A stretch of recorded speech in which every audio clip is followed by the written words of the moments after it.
अस्सलाम वालेकुम पाइसेस, मैं हारिस अज़मी प्रोफेशनल एस्ट्रोलॉजर आपकी खिदमत में सितारों के इवेंट्स की आगाही देने के लिए हमेशा ही करता हूँ अपनी कैलकुलेशन। मेरा एक ही काम है, इन्हीं 12 सितारों को, इन्हीं 7 प्लैनेट्स को नज़र में रखूँ, कौन कहाँ क्या कर रहा है, क्या कर सकता है, अल्लाह ताला ने इनके ज़िम्मे क्या लगाया है। इसी इल्म को एस्ट्रोलॉजी कहते हैं और अपनी ड्यूटी पूरी करते हुए हर हफ्ते सैटरडे को रात 10 बजे ये खबरें मैं आप तक पहुँचा देता हूँ।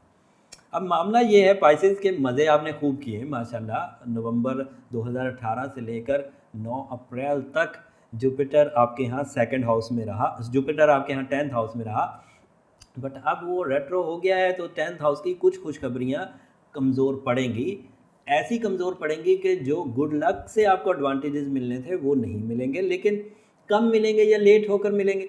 लेकिन जो आपकी अपनी दस्तरस में आपका करियर था, आप अपने हाथ से जो काम कर लेते थे, आप जिस चीज़ के एक्सपर्ट थे, आपने जो सारी ज़िंदगी इंस्टीट्यूट्स में जाकर जो तालीम हासिल करी, आपने सारी ज़िंदगी कारोबार करके जो तजर्बा हासिल किया, वो जुपिटर नहीं छीनता। जुपिटर सिर्फ वो फेवर जो सीज़न बहार में अचानक फेवर्स आ जाती हैं, वो इस वक्त मध्यम पड़ रही हैं, 11 अगस्त तक रहेंगी और इसकी रेमेडी भी मैं लास्ट पर दे दूंगा, बड़ी इफेक्टिव रहेगी। ये एक बुरी खबर थी, बाकी सब अच्छी खबरें अब बयान करता हूँ। पहली खबर अच्छी, ये 14 से 20 तक का हफ्ता है। पहली अच्छी खबर 14, 15, 16, 17 तक जनरल चलेगा, जो पिछला वीक है उसी तरह चलेगा। 18 को पहली चेंज आएगी। पहली चेंज क्या आएगी कि मरकरी आपके सेकंड हाउस में आ जाएगा। जुपिटर 10वें घर में कुछ दे ना दे, बट मरकरी सेकंड हाउस में ताकतवर अंदाज से, आपकी अकली सलाहियतों से, आपकी चलाकियों से, आपकी तरक्की पसंदाना सोच से, आपकी बारीक बीनी से, आपका अपने कारोबार पर गहरी नज़र रखने से कामयाबी का रवैया उसी तरह चलता रहेगा। मुआहदे उसी तरह अक्लमंदी से होते रहेंगे, डील्स उसी तरह बनती रहेंगी। एंड इसके बरक्स जो जॉब वाले लोग हैं वो भी अपनी अक्लमंदी के एवज़ अपनी जॉब, अपनी इज़्ज़त और अपनी कामयाबी मेंटेन रखेंगे। बट फ़र्क क्या पड़ेगा कि पहले जुपिटर की वजह से 30-40% ऐसे ही फ़ायदा हो जाता था, अब ज़रा मेहनत करनी पड़ गई। तो जो लोग मेहनत से आ रही हैं उनके लिए ये ट्रबल वाली न्यूज़ है, लेकिन जो मेहनती लोग हैं उनके लिए ये कोई ट्रबल वाली न्यूज़ नहीं है। एंड वीनस वो उस 18 तारीख को मरकरी जो था वो आपके सेकंड हाउस में ख़राबी से निकल कर आपको कामयाबियाँ, मंसूबे, आईक्यू लेवल्स, मुआहदे और मटेरियल एडवांटेजेस देने लगा। 19 तारीख को full moon very next day आपके यहाँ 8वें घर में आ जाएगा, जो गमों को दूर करेगा।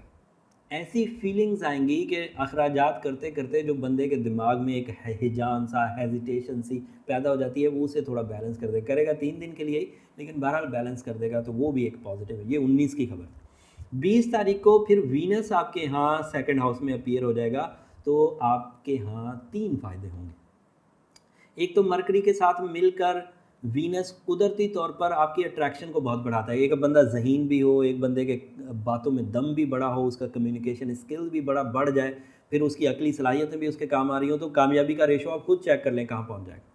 दूसरा फ़ायदा क्या होगा कि वीनस जब सेकंड हाउस में होता है तो पार्टनरशिप ऑफर्स आ जाती है। वीनस जब सेकंड हाउस में होता है तो पीआर में इजाफा हो जाता है, बहुत सारे काम पीआर से निकल जाते हैं।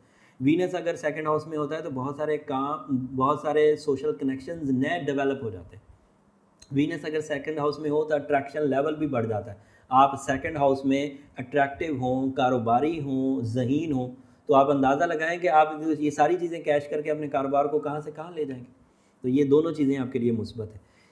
तीसरी खबर, आपके यहाँ मार्स चौथे घर में है, तो ज़िंदगी में आसाइश पैदा होगी, लेकिन इस आसाइश का ताल्लुक लग्जरी साइड से होगा। जैसे इलेक्ट्रॉनिक्स आलात का इस्तेमाल बढ़ेगा, गैजेट्स का इस्तेमाल ज़्यादा होगा, जैसे गाड़ी अच्छी हो जाएगी, जैसे घर में कोई ऐसी तब्दीली जो आपके लिए खुशी का बाइस बने, तो ये मार्स के चौथे घर में आने से होगी। ओवरऑल 5 सितारे फेवर कर रहे हैं। फुल मून फेवर कर रहा है, मार्स फेवर कर रहा है, वीनस फेवर कर रहा है, मरकरी फेवर कर रहा है, सन भी 21 तारीख को फेवर कर देगा। सिर्फ एक ही सितारा है जो थोड़ा कमज़ोर है, और उसको कवर करने के लिए अब रेमेडी इतनी उम्दा है, इतनी इफेक्टिव है कि आप समझ लें कि ये जुपिटर रेट्रोग्रेड हुआ ही नहीं अगर आपने सूरह यासीन की सेकंड लास्ट आयत 13 दफ़ा रोज़ की बुनियाद पर पढ़ी और अपना बर्थ स्टोन एक्वा मेरीन या टर्मलीन दोनों में से कोई एक पहना, तो समझें जुपिटर रेट्रोग्रेड हुआ ही नहीं। क्योंकि जुपिटर ने जितनी कॉस्मिक एनर्जी हमें मुफ्त में देनी थी, उतनी कॉस्मिक एनर्जी हमें एक्वा मेरीन और टर्मलीन से मिल जाएगी।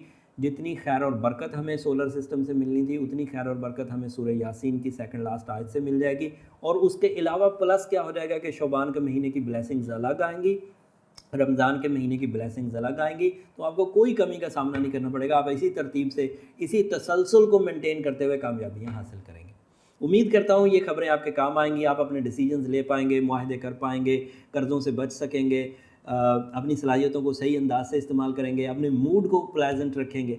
ये ओवरव्यू तो मैंने दे दिया, बट अगर इसके बरक्स किसी के साथ कोई मामला हो रहा है तो उसे अपना इनफरादी जायचा बनाना चाहिए। उसके लिए नंबर नीचे चलते रहते हैं, इन नंबर्स पर रब्ता करके आप अपनी अपॉइंटमेंट ले सकते हैं। एंड हमेशा ही आपसे कहता हूँ कि वो फ्री फोरम्स नहीं है, दैट इज़ अ प्रोफेशनलिज्म। अगले हफ्ते सूरज की तब्दीली के बाद जो आपकी ज़िंदगी में मेजर चेंजेस आएंगे, ये 4 चेंजेस जो अभी इस हफ्ते बयान किए हैं और एक चेंज जो 21 तारीख को आने वाली है, ये सब मिलकर आपके अगले कई हफ्ते अच्छे होने जा रहे हैं। तो अगले हफ्ते की वीडियो को मिस मत करिएगा। अगले हफ्ते की वीडियो हासिल करने के लिए चैनल को सब्सक्राइब कर लीजिए। तब तक के लिए इजाज़त दीजिए। अल्लाह हाफ़िज़।